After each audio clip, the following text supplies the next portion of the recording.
రైతు బంధు అనేది ఒక విప్లవం. అది సాధారణ అల్లాటప్ప నాయకులతోని జరిగే నిర్ణయం కాదు. రిబ్బన్లు కట్ చేసేందుకు జేబుల కత్తెరలు పెట్టుకొని తిరిగే నాయకులకు అర్థమయ్యే పథకం కాదు అది. రైతు బంధు ఒక దమ్మున్న ధీరోదాత్తుడైన నాయకుడు 73,000 కోట్ల రూపాయలు రైతుకు పెట్టుబడి సహాయం ఇచ్చిన మొట్టమొదటి నాయకుడు భారతదేశ స్వాతంత్ర అనంతరం కేసీఆర్.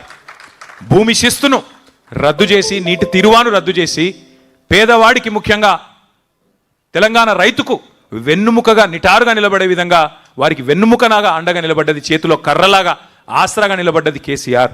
అట్లాంటి కేసీఆర్ గారిని సరే రకరకాలుగా బదనాం చేసి, ఇష్టం వచ్చిన చిల్లర ప్రచారాలు చేసి, ఇష్టం వచ్చిన తీరులో విష ప్రచారాలు చేసి, రకరకాల చండాలపు మాటలు మాట్లాడి, ఆయన ఒక 150 గదులుండ ఒక భవనం కట్టుకున్నాడు, బంగారు భవనం కట్టుకున్నాడు, అందులో బంగారు కమోడులు ఉన్నాయి అని చెప్పి చిల్లర మల్లర మాటలు మాట్లాడి ప్రజల నెత్తి నిండా మరి ఇదిగో పులి అంటే అదిగో తోక అనే ప్రపంచం మనది.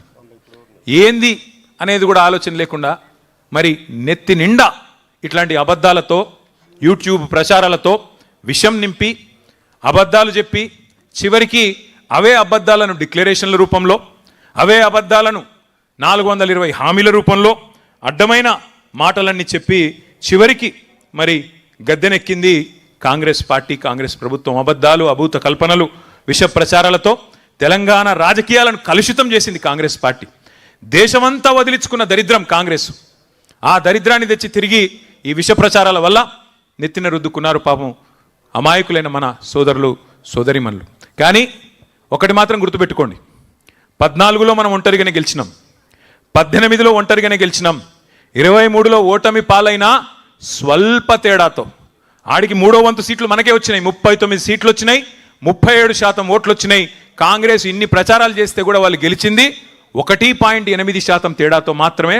రాష్ట్ర వ్యాప్తంగా చూస్తే 4 లక్షల ఓట్ల తేడాతో మాత్రమే. అంటే 3వసారి కూడా కేసీఆర్ గారు గెలిచే పరిస్థితి ఉండే. కానీ ఈ విష ప్రచారాల వల్ల మనం కూడా కొంత నిర్లిప్తంగా ఉండడం వల్లనే వారు ఆనాడు ఓటమి పాలయ్యారు. సరే, దానికేం బాధ లేదు. అధికారం ఎవరికి శాశ్వతం కాదు. అది మనం అధికారంలో ఉన్నప్పుడే చెప్పిన మాట. గెలిస్తే పొంగిపోయేది లేదు, ఓడిపోతే కుంగిపోయేది లేదు. ఇది కేసీఆర్ గారు మాకు ఎప్పుడు చెప్పే మాట. కానీ ఇవాళ బాధ ఎక్కడ అనిపిస్తున్నది అంటే, అడ్డదారిలో అధికారంలోకి వచ్చిన అడ్డగాడిద కాంగ్రెసు ఇవాళ తెలంగాణను మళ్ళీ ఒక 25 ఏళ్ళు వెనుకకు నెట్టే పరిస్థితి తీసుకొని వచ్చింది రేవంత్ రెడ్డి నాయకత్వంలో. గ్యారంటీల గారడీలతోని గద్దెనెక్కిన రేవంత్ రెడ్డి ఇవాళ వడ్డిచ్చిన విస్తర్ లాంటి రాష్ట్రాన్ని కుక్కలు చింపిన ఇస్తారు చేస్తూ ఉన్నాడు. వడ్డిచ్చిన విస్తర్లాగా పెట్టిన పొయ్యి కట్టిన ఇల్లు అన్నట్టు ఆయన చేతిలో పెడితే పంచభక్ష పరమాణాలతో ఇవాళ పూర్తి స్థాయిలో కుక్కలు చింపిన విస్తారులాగా తయారు చేస్తూ ఉన్నాడనే బాధ కలుగుతూ ఉన్నది. ఈ 30 నెలల్లో సరిగ్గా ప్రభుత్వానికి కూడా 50% టైం అయిపోయింది ఈ రోజుతో రేపటితో. ఈ 30 నెలల్లో కుప్పకూలని రంగం లేదు, మోసపోయి గోసపడని వర్గం లేదు. సంతోషంగా సాగిన వ్యవసాయం ఇవాళ సంక్షోభంలో కూరుకొని పోయింది.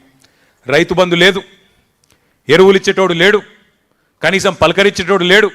ఆరుగాలం కష్టపడి పండించిన రైతు ఇవాళ 60 రోజులు పడిగాపులు గాయాల్సిన పరిస్థితి వస్తున్నదా ధాన్యం అమ్ముకో